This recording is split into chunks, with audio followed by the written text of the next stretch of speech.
बिस्मिल्लाहिर्रहमानिर्रहीम।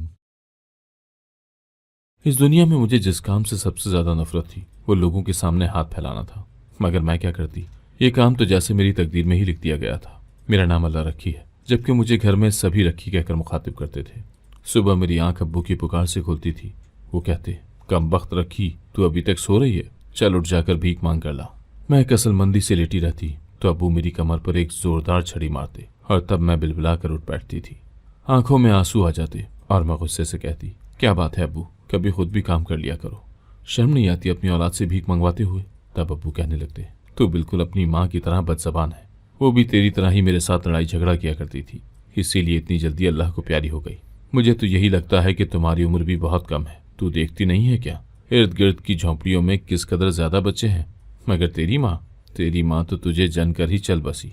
मेरी आमदनी का जरिया तो सिर्फ तुम ही हो, अगर तुम भी नखरे करोगी तो अल्लाह की कसम खाता हूँ तुम्हारी टांगे तोड़ दूंगा। मैं गुस्से से अब्बू को घूरती रही और चुपचाप झोंपड़ी से निकल गई थी। मैंने पानी के चंद छींटे मुंह पर मारे और अपने काम पर चली गई। मैंने कभी अब्बू से नाश्ते के मुतालिक नहीं पूछा था, मैं खुद भी मांग तांग कर बाहर से ही खा पी लिया करती थी। मैं मांगने निकल खड़ी हुई तो दिल बहुत उदास था। मेरी नजरें इर्द गिर्द लोगों पर पड़ रही थी। बूढ़े बूढ़े मर्द अपनी मजदूरी के लिए निकले हुए थे, अपने कामकाज कर रहे थे। मुझे ये कामकाज करने वाले लोग बहुत अच्छे लगते थे।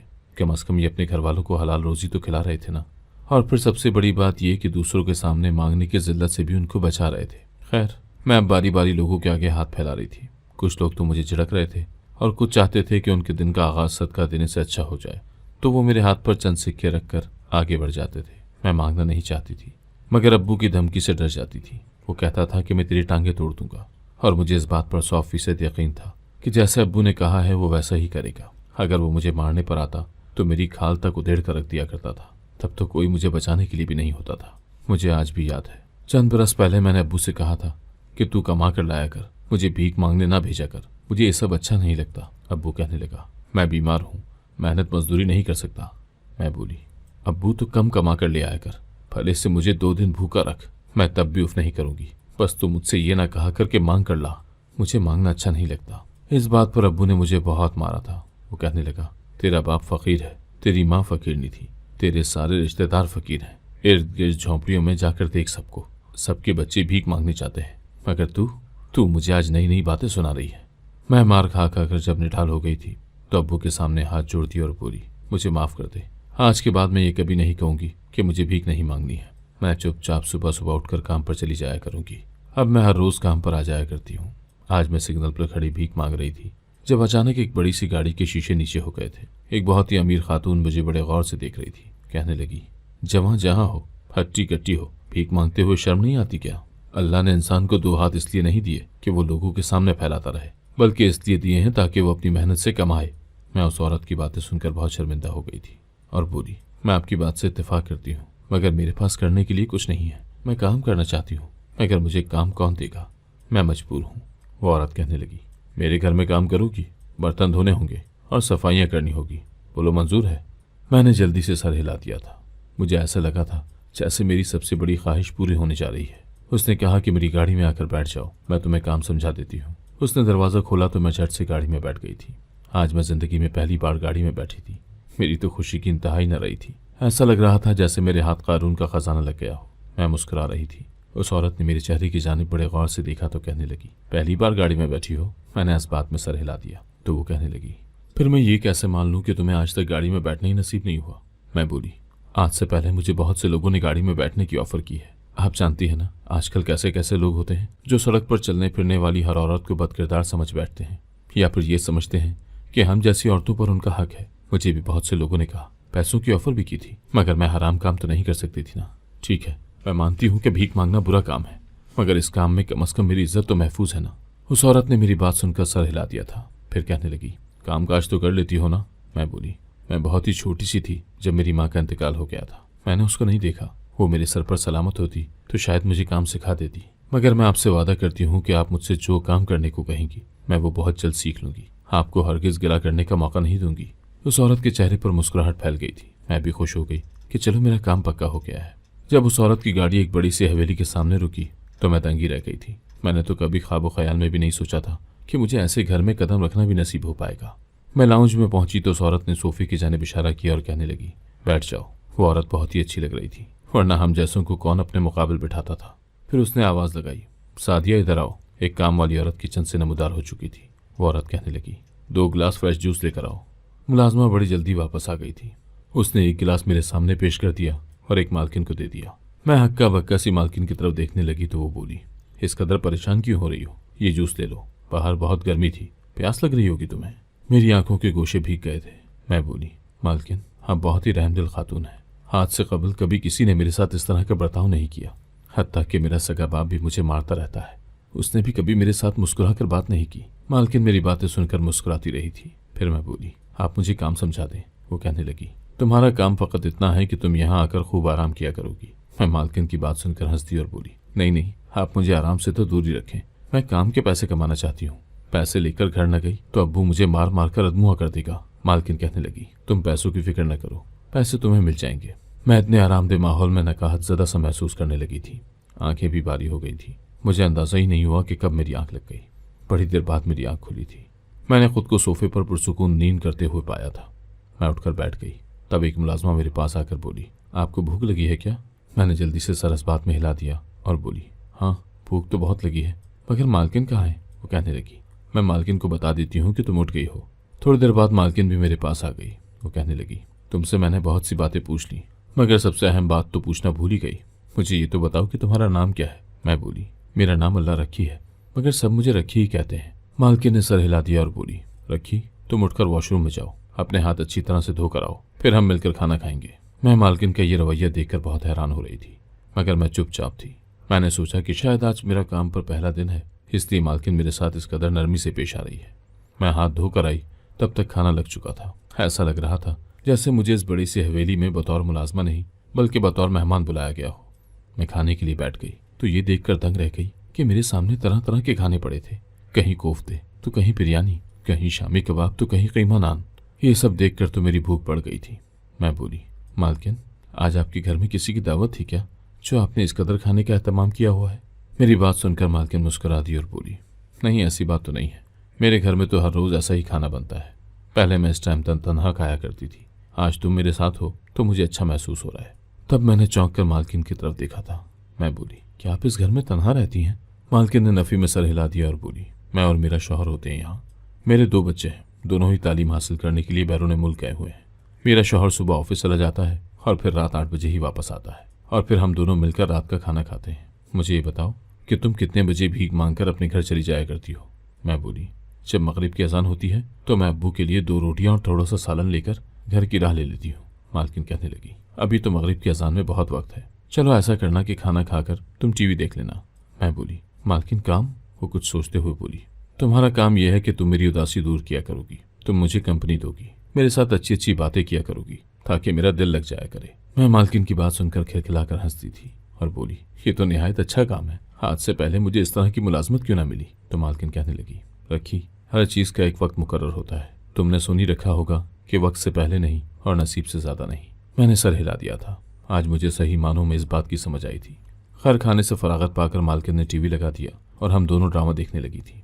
जिंदगी इस कदर हसीन हो जाएगी मैंने कभी नहीं सोचा था। जो ही मगरिब की अजान हुई तो मैं उठ बैठी और बोली, मालकिन मेरे घर जाने का वक्त हो गया है।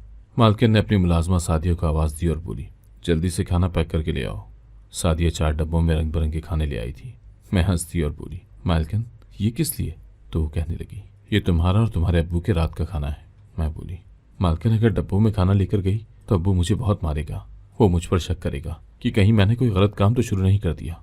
आप ऐसा करें कि ये चीज़ें किसी शॉपर में डाल दें, मैं अब्बू से कह दूंगी कि रास्ते में न्याज बट रही थी वही ले आई हूँ। सादिया वो सब चीज़ें शॉपर में डाल कर ले आई थी। मैं घर जाने के लिए निकली तो मालकिन भी मेरे साथ ही आ गई थी। मैं बोली, इस तकल्लुफ़ की ज़रूरत नहीं है, आगे मैं खुद ही चली जाऊंगी। तो वो कहने लगी, मेरा घर शहर से बहुत दूर है, मैं तुम्हें गाड़ी में छोड़ाती हूँ। मैंने बार बार इनकार किया क्योंकि मैं इस कदर अच्छी सी मालकिन को जहमत नहीं देना चाहती थी, मगर उन्होंने मेरी एक न सुनी और ज़बरदस्ती ही मुझे अपनी गाड़ी में बिठा कर ले आई थी।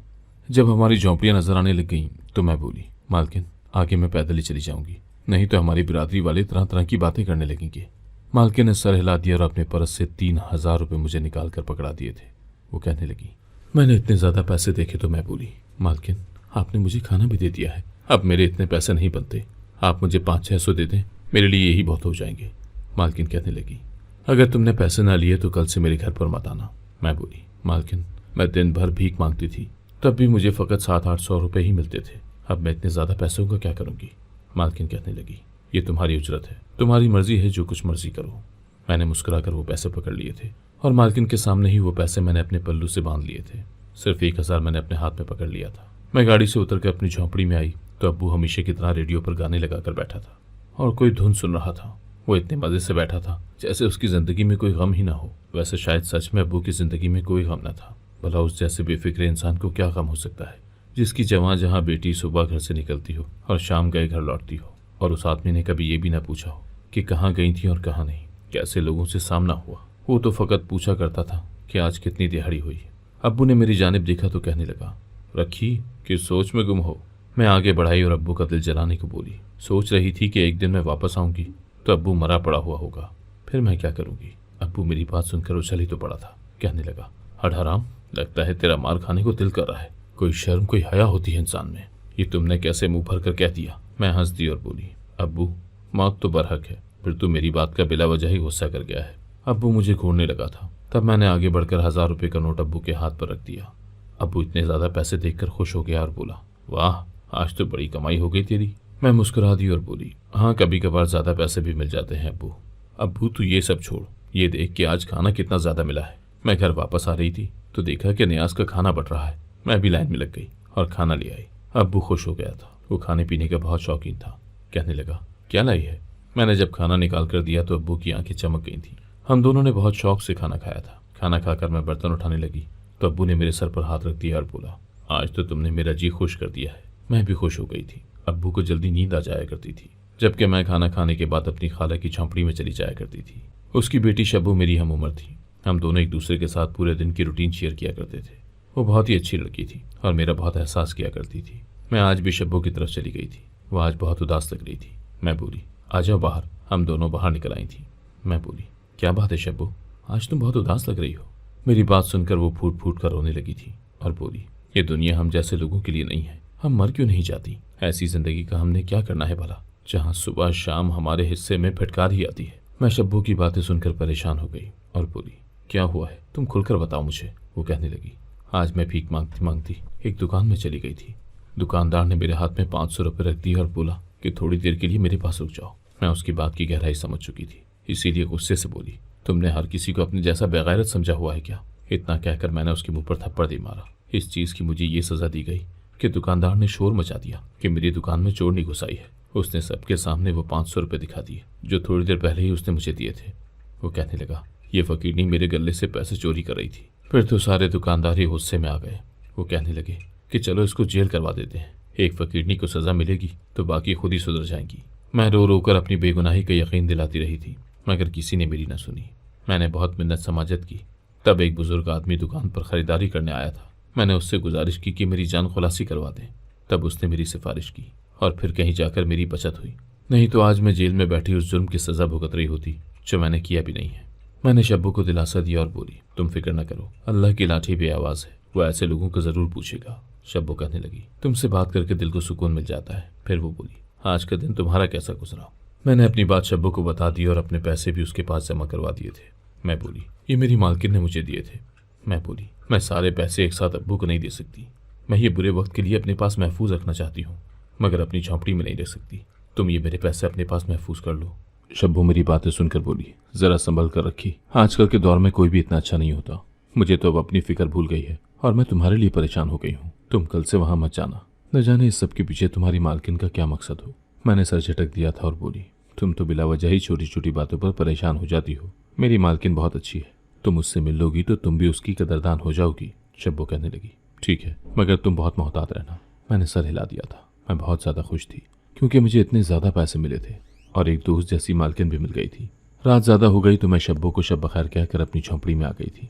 अब्बू तो बड़े आराम से खराटे लेकर सो रहा था, जबकि अब मैं भी सोने के लिए लेट गई थी। सुबह मेरी आँख खुद से ही खुल गई थी। आज मैंने अपने बालों में अच्छी तरह से कंघी की थी। अब्बू मुझे बड़ी हैरत से देख रहा था। कहने लगा, तुम्हें कैसे ख्याल आ गया अपने बेचारे बाल संवारने का। मैं बोली, अब्बू अगर फकीरनी साफ सुथरी हो ना तो उसको ज्यादा भीख मिलती है। अब्बू ने सर हिला दिया था। मैंने अच्छी तरह से मुंह हाथ धो लिया और फिर अपने काम के लिए निकल खड़ी हुई थी। मैं झोंपड़ों से दूर आ गई तो ये देखकर हैरान रह गई कि मेरी मालकिन अपनी गाड़ी में बैठी मेरी मुंतजर थी। मैं जल्दी से मालकिन के पास गई तो उसने गाड़ी का दरवाज़ा खोल दिया। मैं बोली, आप मुझे लेने के लिए क्यों आई? बिला वजह आपको जहमत हुई, मैंने खुद ही आ जाना था। मालकिन कहने लगी, अगर मुझे सच में जहमत होती तो मैं तुम्हें लेने ना आती, मगर मुझे किसी किस्म की परेशानी का सामना नहीं करना पड़ रहा था। मैंने सर हिला दिया और हम मालकिन की हवेली में आ गए। मालकिन ने अपनी मुलाजमा सादिया को आवाज़ दी और बोली, तेल लेकर आओ। फिर कहने लगी, रखी के बालों में अच्छी तरह से तेल की मालिश कर दो। मैंने हैरत से मालकिन की जानिब देखा और बोली, इस चीज़ की क्या ज़रूरत है? इस चीज़ की ज़रूरत नहीं है। मालकिन हंस दी और बोली, रखी, लगता है तुम आईना नहीं देखती। तुम्हारे बाल किस कदर रूखे सूखे हुए पड़े हैं, इनको तेल की ज़रूरत है। फिर मालकिन ने मुझे अपना लिबास पहनने को दिया और बोली, तुम वॉशरूम में जाओ और बहुत तफसील से शावर लेकर आओ। तुम्हारा हुलिया बहुत ख़राब है। मुझे सफाई पसंद है। मैं चाहती हूँ कि मेरी दोस्त रखी साफ सुथरा लिबास पहने। मैंने मालकिन की बात मानी और नहाने के लिए चली गई। आज मुझे वाफिर मिकदार में पानी नसीब हुआ था, इसलिए मज़े मज़े से नहाती रही थी। ऐसा लग रहा था जैसे मेरे वजूद से बोझ उतरता जा रहा है। मैं नहाकर बाहर आई तो मुझ पर गुनूदगी सी तारी हो गई थी। मालकिन ने मुझे सोने के लिए बेहतरीन बेड फराहम कर दिया। मैं सोकर उठी तो हमने मिलकर खाना खाया, फिर टीवी देखा और फिर वापसी पर मालकिन ने मुझे फिर से पैसे दे दिए थे। अब हर रोज़ यही सब होने लगा था। जिंदगी बहुत ज़्यादा हसीन लगने लगी थी। मैं बेइंतहा खुश थी। मैंने कभी ख्वाब में भी नहीं सोचा था कि एक फ़कीरनी को इस कदर ऐशो इशरत मैसर आएगी। मैं ये सब बातें जब शब्बू को बताती तो वो मुझे खबरदार कर दिया करती थी। कहने लगती, मुझे तुम्हारी मालकिन एक तेज तर्रार औरत लगती है। वो यकीनन तुम्हारी सादगी का फ़ायदा उठा रही है। तुम अपनी मालकिन पर गहरी नज़र रखो। मैं सर झटक देती और कहती, तुम्हें तो बिला वजह ही शक करने की बीमारी है। तुमने कभी अच्छे लोग देखे ही नहीं, इसलिए हर किसी की नीयत पर शक करती हो। खैर, मैं शब्बू को टाल तो दिया करती थी, मगर उसकी बातों ने मुझे मशकूक बना दिया था। अब मुझे भी अपनी मालकिन पर शक होने लगा था। वो भला क्यों कर मेरा इतना ख्याल रखती थी? उसने एक फ़कीरनी को सड़क से उठाकर अपनी हवेली में महारानी क्यों बना लिया था? ये सब बातें सोच सोच कर अब मैं उदास रहने लगी थी, मगर मैंने मालकिन पर कुछ भी जाहिर नहीं किया था। आज मैं सोकर उठी तो मालकिन के पास चली गई। वो अपने ध्यान में बैठी मोबाइल पर कुछ देख रही थी। मैं मालकिन के सर पर पहुंच गई तो वो मुझे देखकर घबरा गई थी।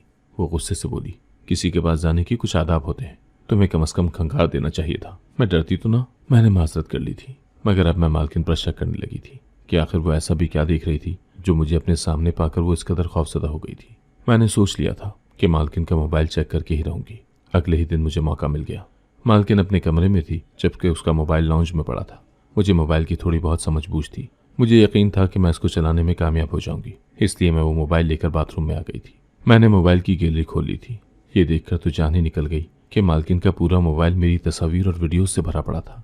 कहीं मैं खाना खा रही होती तो कहीं मैं सो रही होती। मैं थर थर कांपने लगी थी कि आखिर इस सब के पीछे मालकिन का क्या मकसद हो सकता है। मैं वो फ़ोन लेकर मालकिन के कमरे में आ गई और बोली, ये सब क्या है? मालकिन मेरे हाथ में अपना मोबाइल देखकर बहुत ज़्यादा घबरा गई थी। वो ऐसे ही हो गई थी जैसे उसकी चोरी पकड़ी गई हो। खैर, मालकिन उठी और मेरे सामने एक फ़ोटो एल्बम ले आई थी। मैंने वो एल्बम देखी तो उसमें भी मेरी बेशुमार तस्वीर मौजूद थी, मगर मुझे याद नहीं था कि मैंने ये तस्वीर कब बनाई थी। मैंने मालकिन को सवालिया नज़रों से देखा तो वो कहने लगी, ये मेरी बहन है आफिया। आज से 18 बरस पहले इसने अस्पताल में एक बच्ची को जन्म दिया था, मगर उसकी वो बच्ची अगवा हो गई थी। ये खबर हम सब के लिए परेशान क्यों थी। हमने उस बच्ची को हर जगह तलाश किया, मगर वो हमें कहीं नहीं मिली। मेरी बहन अपनी बेटी के गम में नींद दीवाना हो गई थी और फिर वो ये मुल्क छोड़कर चली गई। दूसरे मुल्क जाकर उसे 2 बच्चे हो गए। उस दिन मैंने सिग्नल पर अपनी बहन आफिया की जवानी को भीख मांगते देखा तो उसे अपने साथ ले आई। मैंने तुम्हारी तस्वीर और वीडियोस अपनी बहन को भेजी तो वो कहने लगी कि 100% मेरी ही बच्ची है। उसने मुझे हिदायत दी कि जब तक वो वतन वापस ना आ जाए तुम्हें इस मुताल्लिक कुछ भी इल्म ना हो। वो डरती थी कि कहीं तुम्हें दोबारा न खो दे। मैं ये सब बातें सुनकर हैरान रह गई थी। मैं मालकिन से बोली, मैं अपने अब्बू से सच जानना चाहती हूँ। मालकिन मुझे मेरी झोंपड़ी में ले आई। अब्बू से पूछा तो वो कहने लगा कि हाँ, ये सब सच है। मेरी बीवी ने अस्पताल में मुर्दा बेटी को जन्म दिया था और खुद भी मर गई थी।